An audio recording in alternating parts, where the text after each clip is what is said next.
ગઈકાલે 3 ગુજરાતી મૂવી આવી હતી. સુરતી લોચો, બ્લેક બર્થડે અને માસ્ટરમાઇન્ડ. 3માંથી 2 જોઈ છે, બ્લેક બર્થડે અને માસ્ટરમાઇન્ડ. હેલો મિત્રો, હું છું અમિત. તમે જોઈ રહ્યા છો સિનેમા શો. સિનેમા શો પર આજે વાત કરીશું 2 મૂવીના રિવ્યુ એક સાથે કરીશું, માસ્ટરમાઇન્ડ અને બ્લેક બર્થડે. ચેનલ સબસ્ક્રાઇબ ના કરી હોય તો ચેનલ સબસ્ક્રાઇબ જરૂર કરી લેજો, કેમ કે આ ચેનલ ઉપર દરેક મૂવીના રિવ્યુ આપણે લઈને આવીએ છીએ. સાથે હિન્દી મૂવીના રિવ્યુ પણ ગુજરાતીમાં લઈને આવીએ છીએ. માસ્ટરમાઇન્ડ 2 કલાક 18 મિનિટની ફિલ્મ છે. યુએસ સર્ટિફિકેટ મળેલું છે. ફેમિલી સાથે જોવા એવી છે. પણ શું ફિલ્મ ખરેખર ફેમિલી સાથે જોવા એવી છે ખરી? ફેમિલી સાથે નહીં, એકલા પણ બેસીને ફિલ્મ જોવા એવી છે ખરી? કેમ કે માસ્ટરમાઇન્ડ ફિલ્મની કહાની એવી છે કે સુખી પરિવારમાં રહેતો દીકરો જે કોલેજ કરે છે અને કોલેજની અંદર દરેક લોકો જોડે શરતો લગાવતો હોય છે અને શરતો લગાવીને પૈસા જીતતો હોય છે. મતલબ એના પપ્પાને એ વસ્તુ નથી પસંદ આવતી કે આ શરતો લગાવીને પૈસા તું કેમ જીતી રહ્યો છે. આ એક સાચી દિશા નથી પૈસા કમાવાની. મહેનત અને પરસેવાની કમાણી જ આપણી ખરી કમાણી કહી શકાય. અત્યારના છોકરાઓની કે અત્યારના જનરેશનને એ બધી વાતો નથી સમજાતી અને એનું કામ ચાલુ રાખે છે. મતલબ કે શરતો લગાવીને પૈસા જીતવાનું.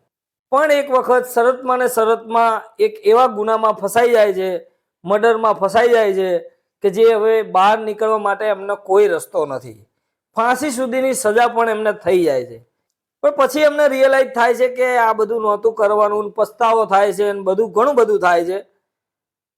પણ હવે શું ફિલ્મની અંદર એ આટલી સારી રીતે પ્રેઝન્ટ કરી શક્યા છે ખરા?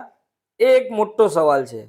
સ્ક્રીન પે ફિલ્મનો કંઈક એવો છે કે યાર ઘણી બધી વખત ફિલ્મ બોર કરી જાય છે કે નથી મજા આવતી એમ અમુક વસ્તુમાં. ક્લિયરલી કહું છું. સોંગ બીજીએમની વાત કરું તો બીજીએમ તો એટલું હદ વગર અમુક વખત તો લાઉડ થઈ જાય છે કે આપણને વાતો પણ નથી સમજાતી. સાથે એના સંગીત અને ગીતોની વાત કરીએ તો ગીતોની અંદર કશું જ નથી. બસ આ એક ગીત થોડું આપણને વ્યવસ્થિત લાગે છે, જેલમાં હોય છે ત્યારે જે આવે છે, પણ એટલું બધું કઈ ફિલ્મ પર અસર નથી કરી શકતા. માસ્ટરમાઇન્ડ એક એવું પેકેજ છે કે તમે ના જોવો તો પણ ચાલે. કેમ કે મને આ ફિલ્મ બિલકુલ પસંદ નથી આવી. મતલબ કે શું બતાવવાનો ટ્રાય કર્યો છે. પહેલા સીનની અંદર આપણને એવું લાગે કે યાર બધું નકલી લાગે છે. કોઈ વસ્તુનું પ્રેઝન્ટેશન એટલું જબરજસ્ત રીતે નથી કરી શક્યા કે આ ફિલ્મની અંદર કંઈક આપણને જોવાની ઈચ્છા થાય. ફિલ્મ શરૂઆતથી લઈને અંત સુધી એક જ પેસમાં ચાલે છે, પણ ક્યાંય પણ આપણને કન્વિન્સ નથી કરી શકતી ફિલ્મ કે આ વસ્તુ કે આ મર્ડર કઈ રીતે થયું છે. અરે અમુક વખત તો એટલી બધી ભૂલો આપણને દેખાય છે ફિલ્મની અંદર કે ના પૂછો વાત. ઘણી વસ્તુ આ ફિલ્મની અંદર એવી છે કે આપણને નથી સમજમાં આવતી અથવા તો આપણે સમજવા નથી માંગતા. ક્લિયર કહું તો યાર ક્રિંજ કોમેડી લેવામાં આવી છે. કોમેડી કરવાનો પ્રયાસ કર્યો છે પણ કોમેડી નથી નીકળી રહી. અરે કોલેજની અંદર ગાયના નિબંધ કોણ પૂછે યાર? આવી રીતના કોમેડી ઊભી કરવાનો પ્રયાસ કર્યો છે. સાથે એક શરત એવી રાખવામાં આવે છે કે જો આ શરત તું જીતી જઈશ તો આ છોકરીને કિસ કરવા મળશે. અને શરત જીતી પણ જાય છે પણ એ કિસ નથી કરતો. કેમ કે છોકરી પછી એના એમ કે છે કે તે મારી ઇજ્જત બચાવી કે આટલી પબ્લિક વચ્ચે કિસ ના કરી, અને ફરીથી પબ્લિક વચ્ચે જ એ લોકોને કિસ કરતા બતાવી દેવામાં આવે છે. તો કઈ રીતે આ પોસિબલ બની શકે? કોઈનું મર્ડર થાય છે તો તરત જ હજુ ફોન કરે છે ત્યાં તો સાયરન વાગવા માંડે છે. આટલી ઝડપી પોલીસ કઈ રીતે આવી ગઈ? મને તો આ ફિલ્મ સાથે ઘણા બધા સવાલો થયા છે કે નથી અમુક હજમ થતું કે નથી સમજમાં આવતું. ઠીક છે, હવે મેકરની ચોઈસ છે, એમને બનાવી છે ફિલ્મ, પણ દર્શકોને જોવાનું છે કે દર્શકોએ ફિલ્મ જોવી કે ના જોવી. એક્ટિંગની અંદર એટલો કોઈ પ્રભાવ નથી છોડી શક્યો આ ફિલ્મની અંદર. નદીમ વધવાણિયાએ કંઈક ને કંઈક અંશે પ્રયાસ કર્યો છે એક્ટિંગ કરવાનો અને એ સારી રીતે કર્યો છે, પણ ફિલ્મની સ્ટોરી એટલી નબળી છે કે એમની એક્ટિંગ પણ અહીંયા કોઈ કામ નથી આવતી. અને લાસ્ટની અંદર જે સસ્પેન્સ લેવામાં આવ્યું છે ને એના માટે જે સેટઅપ હોવું જોઈએ ને આખી ફિલ્મનું, બિલકુલ નીચે લઈ જાય છે ફિલ્મને. એક તો તમે આ રીતનું પ્રેઝન્ટેશન બતાવો છો અને પછી લાસ્ટની અંદર આ રીતનો એક ક્લાઇમેક્સ બનાવવાની કોશિશ કરો છો. તો યાર એકદમ શોકિંગ થઈ ગયો હું કે યાર આ શું છે. અમુક સીનો તો ફિલ્મની અંદર એવા છે કે આપણને એમ થઈ જાય કે યાર આટલું ધ્યાન આ લોકોએ નહીં રાખ્યું હોય. કેમ બનાવી છે ફિલ્મ મને બિલકુલ આઈડિયા નથી આવતો. તમને આવતો હોય આઈડિયા તો થિયેટરમાં લાગેલી છે, તમે એક વખત જોઈ શકો છો. વધારે ડિટેલમાં વાત નથી કરવી આપણે, કેમ કે જો મેકર્સને ના પડી હોય એમની ફિલ્મ વિશે ડિટેલિંગ કરવાની તો આપણે એટલું ડિટેલમાં જવાની જરૂર જ નથી. બસ સિનેમા શો તરફથી આ ફિલ્મને હું ફક્ત 1 સ્ટાર આપીશ, એ પણ મહેનતનો. હવે વાત કરીએ બ્લેક બર્થડેની. બ્લેક બર્થડે 2 કલાક અને 15 મિનિટની ફિલ્મ છે. ફેમિલી ડ્રામા ફિલ્મ છે, યુ સર્ટિફિકેટ મળેલું છે. આ ફિલ્મની અંદર પણ કોલેજનું એક ગ્રુપ બતાવવામાં આવ્યું છે. ગ્રુપની અંદર છોકરા છોકરીઓ બધા જ હોય છે અને ગ્રુપમાં કોઈનો બર્થડે હોય એટલે કોઈ ના કોઈ રીતે પાર્ટી લેવાનો પ્રયાસ દોસ્તો દ્વારા થતો હોય છે. અહીંયા પણ એ રીતની કહાની આગળ વધે છે. એમાંથી એક છોકરીનો બર્થડે હોય છે અને બર્થડેની રાત્રે કોઈ ના કોઈ કારણોસર એમનું મર્ડર થઈ જાય છે. હવે આ મર્ડર કોને કર્યું છે, કઈ રીતે થયું છે, એ બધી જ વસ્તુઓ આ ફિલ્મની અંદર લઈ લેવામાં આવી છે. સાથે બીજું શું કનેક્શન છે આ મર્ડર સાથે એ પણ અહીંયા બતાવવામાં આવ્યું છે. ફિલ્મની અંદર એક વધારાનો એંગલ પણ નાખવામાં આવે છે, જે આપણે કહીએ LGBTQ. સાચું કહું ને તો આ પ્રકારના એંગલની આપણે ગુજરાતી કોન્ટેન્ટમાં જરૂર નથી બોસ, કે આ પ્રકારના કોન્ટેન્ટની અંદર આપણે આવો કંઈક મસાલો નાખીએ તો લોકો જોવા જશે. તો એવી ધારણા હોય તો હું નથી માનતો બોસ. હવે આ મર્ડરનું ઇન્વેસ્ટિગેશન થાય છે ને ઇન્વેસ્ટિગેશનની અંદર પણ ઘણી બધી આપણને ખામીઓ જોવા મળે છે કે એક દર્શક તરીકે આપણને દેખાઈ આવે છે કે યાર આ વસ્તુ પોલીસે નોટિસ કેમ ના કરી. અંદર રહેલા પાત્રો જો સીસીટીવી ગોતીને એને ગોતી શકતા હોય તો પોલીસની નજર ત્યાં કેમ નથી જતી બોસ. મને ઘણા બધા સવાલો ઇન્વેસ્ટિગેશનમાં પણ થાય છે.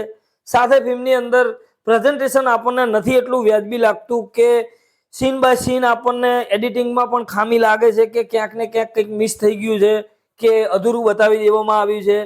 અને ઇન્ટરવલ સુધી કહાનીમાં એકદમ પેરેલલ રીતે ચાલે છે અને ઇન્ટરવલ પહેલા એવો એક એંગલ આવે છે કે આપણને એમ લાગે છે LGBTQ વાળો, પણ છતાં એમ લાગે છે કે ફિલ્મની અંદર કંઈક સારું ચોક્કસ જોવા મળશે. ઇન્ટરવલ પછી કહાની આગળ વધે છે, પણ ઇન્ટરવલ પછી ક્યાંક ને ક્યાંક કહાની આડી અવળી જતી હોય એવું આપણને લાગે છે. કેમ કે જે દિશામાં ઇન્વેસ્ટિગેશનની દિશામાં જે કહાની જવી જોઈતી હતી એ કહાની ક્યાંક ને ક્યાંક દોસ્તોની વચ્ચે ફરી પાછી આવીને ઊભી રહી જાય છે. અને સાથે ફિલ્મની અંદર દોસ્તોના કોમ્પ્લિકેશન, એમનો આત્મવિશ્વાસ, સાથે એમની દોસ્તી, આ મર્ડરની અંદર દોસ્તોનો કઈ રીતે હાથ છે કે નથી, અથવા તો કોઈ બીજા કારણોસર એમને આ મર્ડર કર્યું છે. ઘણા બધા સવાલો આપણા મગજમાં ચાલતા હોય છે અને આપણને એટલીસ્ટ બોર નથી કરતું, એ મને વાત સારી લાગી આ ફિલ્મની અંદર કે કંઈક સારું બતાવવાનો પ્રયાસ જરૂર કર્યો છે. સફળ થાય ના થાય એ બે નંબરની વસ્તુ છે, પણ કંઈક અલગ અને કંઈક સારું બતાવવાનો પ્રયાસ જરૂર થયો છે. પણ ક્યાંક ને ક્યાંક ઘણી બધી મિસ્ટેકો અને ભૂલો રહી ગઈ છે જે આપણે આ ફિલ્મ સાથે નથી સેટ થતી. ટેકનિકલી જોવા જઈએ તો બહુ જ ખરાબ બની છે ફિલ્મ બસ. કેમ કે નથી એની સિનેમેટોગ્રાફીમાં એટલી બધી આમ ચામ આવતો, કે નથી એના કલર ગ્રેડિંગમાં આપણને એટલું બધું આમ ઓરિજિનાલિટી નથી લાગતી. સાથે ફિલ્મની અંદર એડિટિંગમાં ક્યાંક ને ક્યાંક સીન કપાઈ ગયેલા હોય લાગે છે. આમ જોઈએ તો પડદા ઉપર એટલું તેજ નથી દેખાતું આ ફિલ્મ સાથે. એટલે ટેકનિકલી ઘણા બધા ઇસ્યુઝ લાગ્યા છે, પણ બજેટના ઇસ્યુ હોય છે, આપણને બધી જ ખબર છે. આ ફિલ્મ આમ જોવા જઈએ તો ક્રાઇમ પણ આવી જાય છે, મર્ડર મિસ્ટ્રી પણ કહી શકાય, સાથે દોસ્તોની વાર્તા પણ કહી શકાય. દોસ્તોના જે ઇમોશન બતાવવામાં આવ્યા છે ક્યાંક ને ક્યાંક એ પણ આપણને દેખાઈ આવે છે. આ ફિલ્મની અંદર લવ એંગલ પણ છે, દોસ્તી પણ છે, એટલે કંઈક સારું બતાવવાનો ટ્રાય કર્યો છે.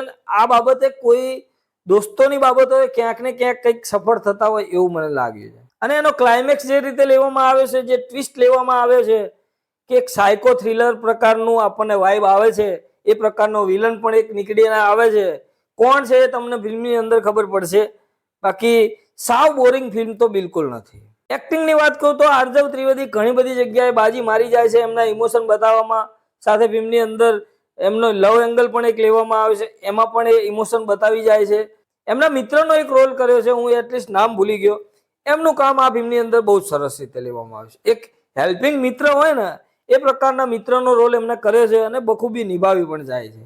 હિરોઈનો આ ફિલ્મની અંદર 2-3 જોવા મળે છે, જે પણ એમને કામ મળ્યું છે એ સારી રીતે પડદા ઉપર ઉતારી જાય છે. જે LGBTQ વાળા જે એંગલમાં જે ભાઈ બતાવ્યા છે એમનું કામ આપણને ફિલ્મની અંદર સારું લાગ્યું છે. જે એમને આમ દેખાવું જોઈએ ને કેમ નેગેટિવ કેરેક્ટર, એ પ્રકારનું કેરેક્ટર આ લાગે છે. સાથે ચેતન દહિયા અને પોલીસ ઇન્વેસ્ટિગેશન ક્યાંક ને ક્યાંક આમાં મિસિંગ રહી ગઈ છે ઘણી બધી જગ્યાએ. કેમ કે જે પ્રકારે ઇન્વેસ્ટિગેશન થવું જોઈએ એ પ્રકારે નથી થયું.